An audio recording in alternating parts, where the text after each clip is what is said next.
Hello, I'm Dr. Gloria Horsley. And I'm her daughter, Dr. Heidi Horsley. Heidi and I want to welcome you to Open to Hope Conversations, the podcast. We believe that the greatest gift you can give yourself after a loss is hope, using this moment to connect with others who have not only survived but thrived. So let's get started.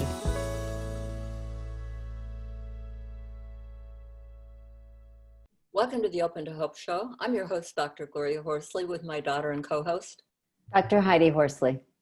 Well, Heidi, I know people that are listening and watching this show today, if they've had a loss, they are feeling the topic of this show, which is forever changed, but still here. I love that name for the show, Heidi, because it's from a fabulous book that was written by Jennifer O'Brien, who's going to be our guest today. And I've got her book right here. Oh, I love that. Hospice Doctor's Widow, a journal. I'm looking forward to talking to Jennifer O'Brien today. Jennifer is no stranger to grief and loss. She has lost her sibling, her mother, and her husband. And it was her only brother that died at the age of 13. So she's had a lot of losses in her life of very significant people. She is the author, as you said, of the Hospice Doctor's Widow, a journal, and she has authored 45 articles. Welcome to the show, Jennifer. Thank you. It's my pleasure and honor. I want to talk about resilience a little bit because you've had a lot happen in your life. And so let's check back to the time when your brother died. I guess that was your biggest loss. Yeah, that was 1987. 83. My brother and I went to a very small school in New Mexico. So even though he was 5 years younger, we went to the same school. And I had just graduated from that school and gone on to college. And about 3 weeks into my freshman year, I got a phone call that he had been in a motor vehicle accident out in front of the school. And he was in a coma for about 3 weeks, at which point there wasn't any brain activity, so he had to be extubated. Wow. That's pretty traumatic. And you were 18 at the time. I had just turned 18, yeah. Wow. That's really hard. So you lost your little brother. Yes. And I imagine that, did you at that time feel acknowledged for your loss, or did you feel like you had to take care of your parents, or what kind of things were going on? Oh, thank you so much for asking that question. Because I think that is a big part of sole survivor sibling or survivor sibling. I don't know any other kind, but you end up basically spending the rest of your parents' lives trying to fill the hole in their heart, and knowing you won't succeed, you know. And everything was on you because you were now the only surviving sibling at this point. Yeah, it was a lot on me. My parents were divorced about 5 years before David died, and so it was sort of this, pivotal on me. They weren't together with each other. Neither one of them ever remarried. So yeah, it was very difficult. My mother died of pancreatic cancer. She was diagnosed and died five weeks later. Oh my gosh. Did she go into hospice? Yeah. So you had some experience with hospice. Yes, definitely. So here you are. You've had a couple of, I don't want to say preparation, but a couple of experiences in life where you had to be resilient from your brother. Now your mother gets cancer. You have to be resilient, for her. And then your husband, fast forward, he gets cancer. What's going on for you in your mind with all this, and what did you pull up? Well, I think as someone who has already had the unthinkable happen, right? When you get that diagnosis, there's a lot of anticipatory grief. There's a lot of sort of panic, and but you have to be strong because, right, he's sick. And so, being strong was just a big part of my makeup. And so I actually— How did you do it? What does being strong mean to you? It meant identifying this opportunity to be with him until the very end, and be able to sort of keep my own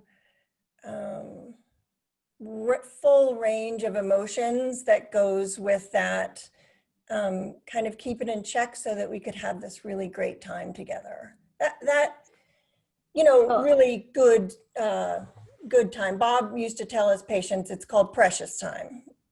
Death is imminent, and you say what you need to say, and you don't say what you'll later regret, because, right, you go on afterward. But I was wondering something, Jennifer. Yes. I know it was anticipatory, but I'm wondering, even though you knew that death was imminent and he was gonna die, did you on some level still believe that there was hope that maybe he wouldn't die? Or no? Yes, I think everybody, yes, there's, when you first get that diagnosis, and especially now there's so many great chemotherapies, targeted therapies, and you start to think, yeah, why not us? Why can't we be of the 3% that experience cure from this cancer? So you certainly start out that way of, Okay. yeah, this could be us, and you're sort of balancing that hope with that preparation. So what about some of the angst? We live in a very small town, and I think that Bob, there were two things. One is that he did not want to be the patient of his colleagues, and he wanted his privacy. And the second thing was, interestingly, Bob had a lot of experience with end of life professionally, but I was the one who had it personally. Mm-hmm. And so I knew that it always happens the way obviously not in trauma, but in illness, it always happens the way it's supposed to happen. And I knew that Bob wanted to die inpatient. He wanted to be in the hospital, not at home. And he couldn't quite, I think he couldn't quite compute how that was going to work. And he hadn't been through it enough to know what I knew, which was you sort of have faith that it all comes together. He passed away, you were holding his hand in his bed. One of the things that I thought was important was that you were asleep when he died. That was perfect, because I was holding my breath with every breath he took, thinking, is this it? Is this the last one? And I relaxed and fell asleep. What I'm hearing from you is a couple of things. One of them is acceptance, don't you think, Heidi? Acceptance of the life, death, the lifespan. Yeah. The other one is faith. That faith is pretty strong, that you feel that, death and life will happen as it should. Mm-hmm. What about faith now as a widow? I got out one day, a few months after Bob died. A friend of mine said, let's go to this event, and we went, and it was mostly women, but there was one man there, and he was an artist, and I'm an artist, and we started talking, and I was explaining to him how we have a really great photographer here in Little Rock who photographs everyone's art, because you have to have photographs of your art. And so just talking to him, and this woman walks up, and she sort of leans in and says, he's mine. Wow. And I had to walk. I burst into tears. I didn't burst into tears in front of anybody, but yeah, it was awful. It was just awful. It was, I don't think she knew that I had just lost my husband. Well, another thing you talk about in the book, which Heidi and I have talked about a lot, is that second year. Yes. And that second year, what's so important about that is I learned that in 1984, right? Like the second year my brother was dead was far harder than the first. The first year, you're just getting through every first. You're getting through the first birthdays and the first holidays and that sort of thing. And the second year, the reality really sets in. And it is much, to me, it's much more difficult. And so, yeah, I remember when in my second year after Bob, my husband died, all of a sudden one day kind of going, wait a minute, why is this surprising me? I've known this. I've even told other people, you know, other friends who have lost someone and kind of come around in the beginning of the second year and go, it's not getting better, it's getting worse. And I've said, yeah, that's kind of how the second year goes. Yeah, so that was, I guess it had been a long time and I'd sort of forgotten that one.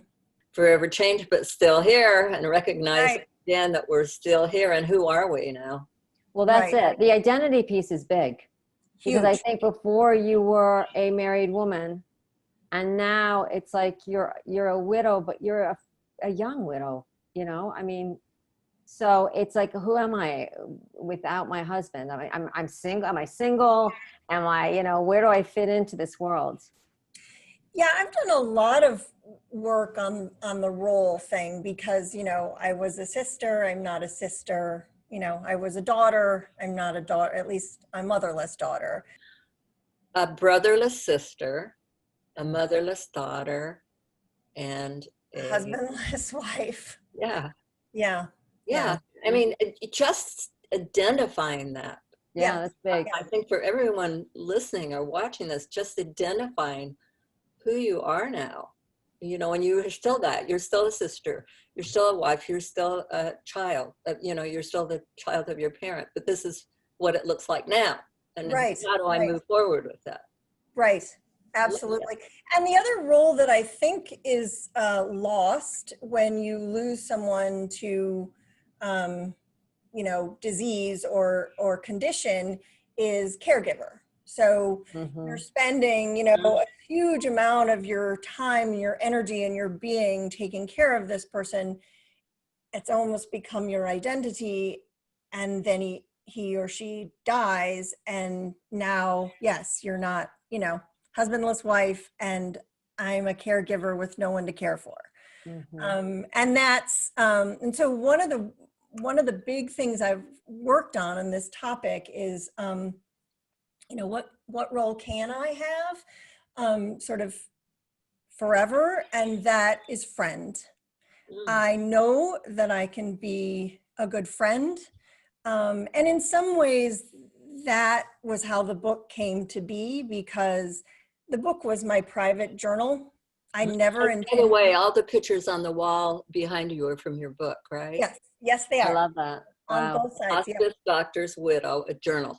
Don't Yes. forget that. It's fabulous. Thank you. And the pictures are beautiful. Right. And so I just started creating those and documenting my thoughts as self-care, you know, to get through it. And then after Bob died, about a year and a half after Bob died, a very good friend of mine was diagnosed with an aggressive cancer. And I took these pages that I printed on my printer to him and showed it to him. And he said, Jennifer, this is really helpful. And so it kind of went from there. Another physician friend said, you know, this will help other people. So in a way, I'm hoping that my book is a big part of my role as friend, you know, to people. And To people- sharing. Love it. Yes, to people who have lost and who are caregiving. You know, what comes up for me is creativity, and you know, God creates, that's your creative nature, your godly nature, as it were, to create. So let me ask you, what are you working on creatively now? You're creating, helping other people and moving out and giving. Do you have any more plans for more books or more ideas? I am really glad you asked that, Gloria, because I am working on some creative stuff, and they're mostly through my website. My website is hospicedoctorswidow.com, and you can either spell out doctor or DRS, no apostrophe. And if you subscribe, I've put together some a big art journaling prompt that you will be able to download for free, and some other, you know, newsletter, some other sort of creative outlets for folks. So. Well, thank you so much for being on the show today, Jennifer, and you're an inspiration. Thank you both so much. Thank you, Jennifer, and thank you for giving hope to so many people out there who have suffered multiple losses. And thanks everybody for watching and listening to the show today. And Heidi and I, and I'm sure Jennifer, always want to remind you that if you've lost hope, please visit us at opentohope.com, and God bless. I'm Dr. Heidi Horsley. You have been listening to Open to Hope, the podcast. You can follow Open to Hope on Facebook, Instagram, and Twitter. To learn more, visit us at opentohope.com and go to Apple Podcasts to subscribe. I'm Dr. Gloria Horsley. Join us again next week for another Open to Hope conversation, where we invite you to lean on our hope until you find your own.